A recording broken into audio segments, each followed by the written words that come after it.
everyone. I'm thrilled this morning to have a very, very special guest with us, Ryan Saavedra.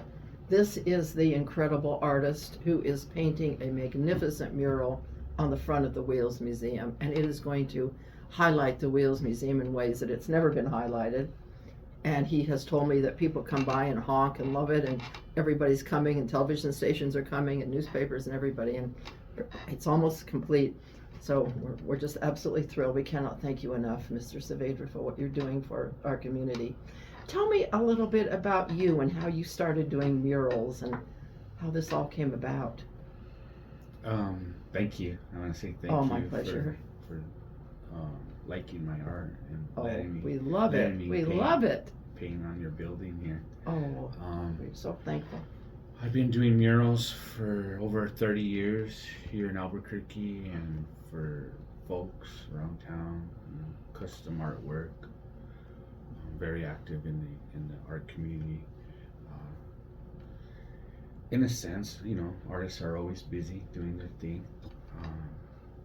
I've always liked doing murals since I was 14, 13. Really? Yeah. My first major mural I did here in Albuquerque in San Jose. I was 14 years old. I did not know that. Were you trained to do this? I mean, your work is so exceptional. Yeah, I was all of this? Taken under the wings under Joe Stevenson. He's a successful artist here from Albuquerque, New Mexico, and he taught me the lowdowns and the go-tos of how to set up the mural and from start to finish, using the grid system, transferring images, laying down color harmony down onto the wall, and trying to portray the things that you like and not portray the things that you don't like. Well, that's a good for people who have not had an opportunity to come down and see. I know you don't want to tell. We don't want to tell everything yet because you want the surprise and you want to. Yeah. But would you be willing to tell the audience just a little bit about the themes of the mural that you're doing here for us? So my art, I wanted to show through this. I wanted to take not just a normal mural of painting anything about New Mexico, but I wanted to do archive photos, actual photos, and collage them together to make it a history lesson. Something that someone that's going to come along and look at the mural and learn something from it. Just to sit there and experience something that's portrayed on the wall from multiple images that are put together. It's just an iconic thing to do, and something that I feel that no one else has done here in Albuquerque. There's a lot of things that they do portray.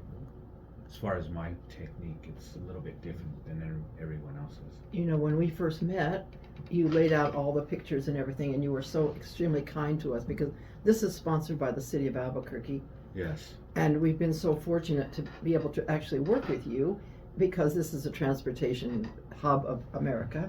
Yes. And you were willing to incorporate into the history, of course, the importance of transportation in many ways on the murals. So I'm very, very grateful to you for using transportation as one of the themes of our history here and how we make progress and how we I feel that I'm very fortunate, that I got the opportunity to paint on this building here because the history alone, the building itself speaks volumes about our history here in Albuquerque.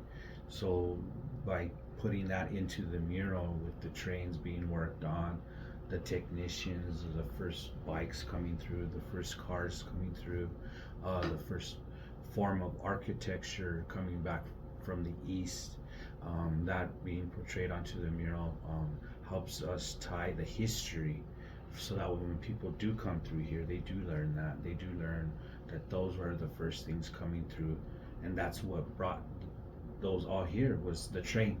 Yeah, that's right. The train brought all those. Without the train, none of those. I mean, it couldn't come through boat. Right. The Rio we Grande. Were a tiny the Rio town. Grande's too small. It's a little too tiny hard. town until the train came. Yeah. The train. And we've been in this building since 2008, but I hate to admit this. I just learned the other day the great importance of this building. Now, we knew it was the freight building for the railroad, and at one point it had 30,000 parts inside of it. what I did not know was that this building was so well organized with the parts and the equipment that it was used as a national example of how to make a rail freight building and how you keep yourself organized and what you do. And here in the building, we have a picture of the inside of the building showing all those different parts and how they were handled. And every locomotive was repaired individually, so they had to have a lot of different parts for them. And that's probably portrayed from all the different nationalities, that worked here in the factory. Yes. You know, them bringing all their different knowledges with inventory and setting the warehouses up, all those different cultures, bringing it all in together. I think that portrayed that importance. And you show that on the mural too, which I love so much. It showed many different kinds of people.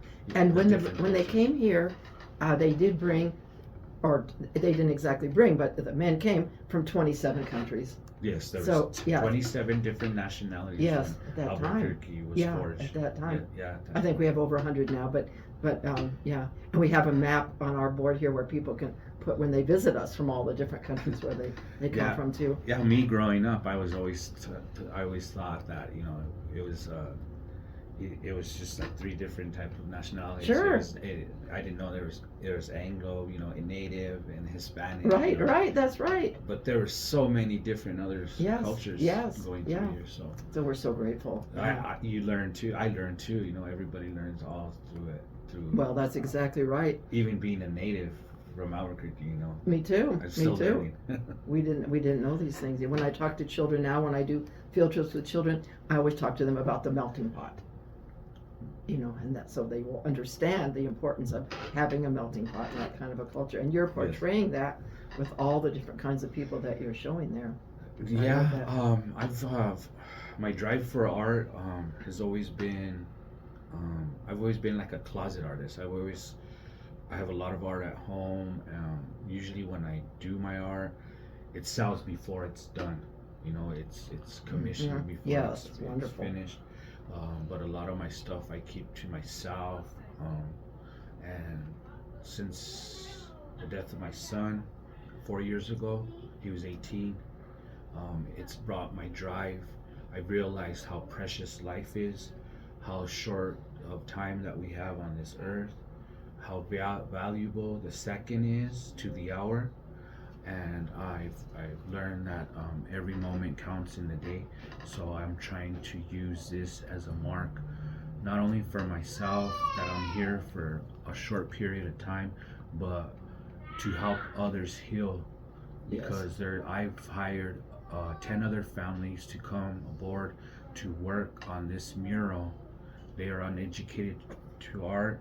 They are depressed. They don't want to be out in the public, but I've got them out of their house, and I've got them out of their shell, and they're out here and they're painting, and they're doing it in a therapeutic healing process, and we're portraying this mural the best that we can, and it's coming out 110% better than what I thought it's coming out, and it's a successful project,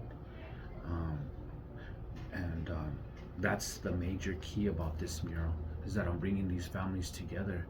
So they're learning this history lesson, they're learning the process of doing the mural, and we're coming together because we're dealing with the same thing. They're dealing with what I'm dealing with, so we can deal with it together, without anyone questioning us why, what, and what, you know, all these different allegations that they got going on. So by that, I feel that it's a unique mural. It sure is. I feel that we're not just coming out. It's hitting in every direction. So that's what's making it successful. Hopefully we can continue on this journey, not only on healing, but portraying the history of Albuquerque and what the rail yard brings to Albuquerque.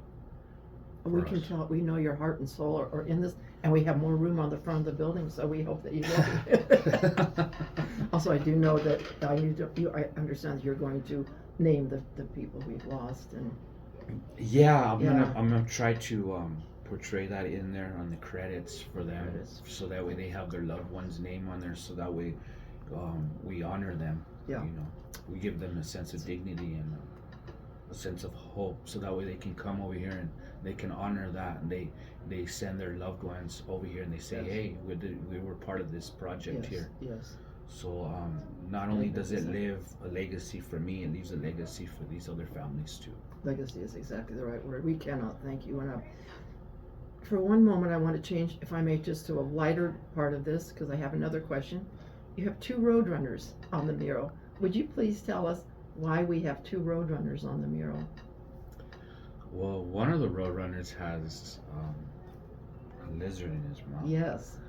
So when I was growing up, my grandfather, he had a sand and gravel business in the Mesa, along with 500 cows that he used to herd up there in the Pajarito Mesa.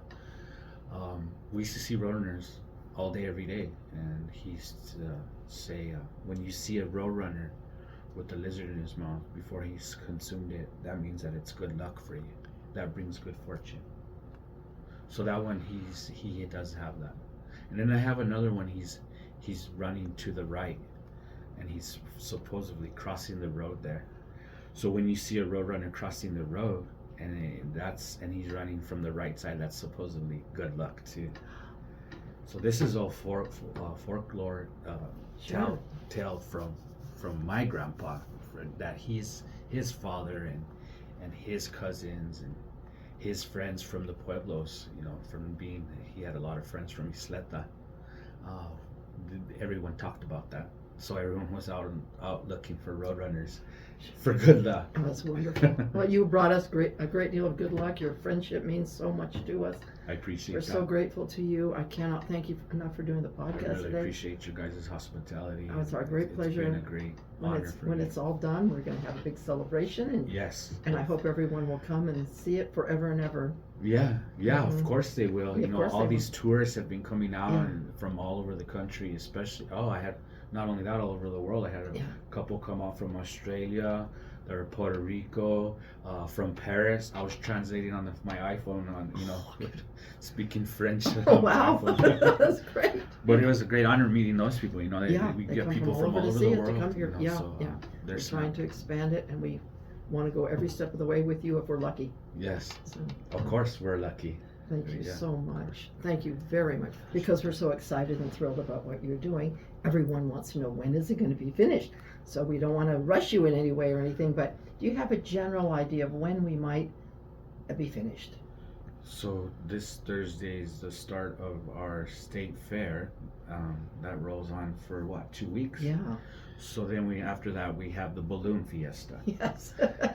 So give or take with the balloon fiesta and the state fair, I'm planning maybe after the balloon fiesta. Okay, wonderful. So wonderful. Mother Nature is probably going to be kind to me this year. I know she's not kind to the Rio Grande, being that it's so dry now. Yeah. I know the weather's going to take a turn, and it's going to be a turn for the closing of this mural. Okay. And we're going to have that dedication date here. I'm going to put out the dedication date and actual finish time for the ceremony after the state fair. Okay. So Good, wonderful. And I was talking to the city the other day. They called and talking about how we're going to celebrate all of this. So we'll keep the public informed. Yeah, of course. And if the weather turns bad, hopefully it'll be indoors. Sure. Well, we have the museum. Yes. Indoors, and they'll see the mural. They come running in out of the rain or whatever they want. That's right. That's wonderful. And remember to come to the Wheels Museum. Thank you. Where everyone's always smiling. That's right. Positive attitude. We're so thankful to have each other and be together, and that's right. Appreciate you so much. Thank you. I told Daniel, in ordinary circumstances we wouldn't have become friends, but we're very close friends now. And I feel the same with you. I said we would have passed in the grocery store, but maybe we wouldn't become close friends. But yeah, sometimes a lot of people, they walk around. You walk around the city and you cross people's paths, and you're like, oh, who is this brother? He has to have some type of story behind him. Oh, absolutely, we all do. So when people they learn that I'm this artist. It takes a 380 turn on our relationships. I'm sure. So, that's the way usually it is with people that I meet. That's wonderful. Thank you so very much. We know every second is precious, and you want to be out there painting. Yeah, of course. So, okay. And I grabbed Thank you you. today and stole you and said, would you please help me for 10 That's minutes? no problem. You can do that It's been- anytime. Thank you so much. Oh, Okay. wonderful.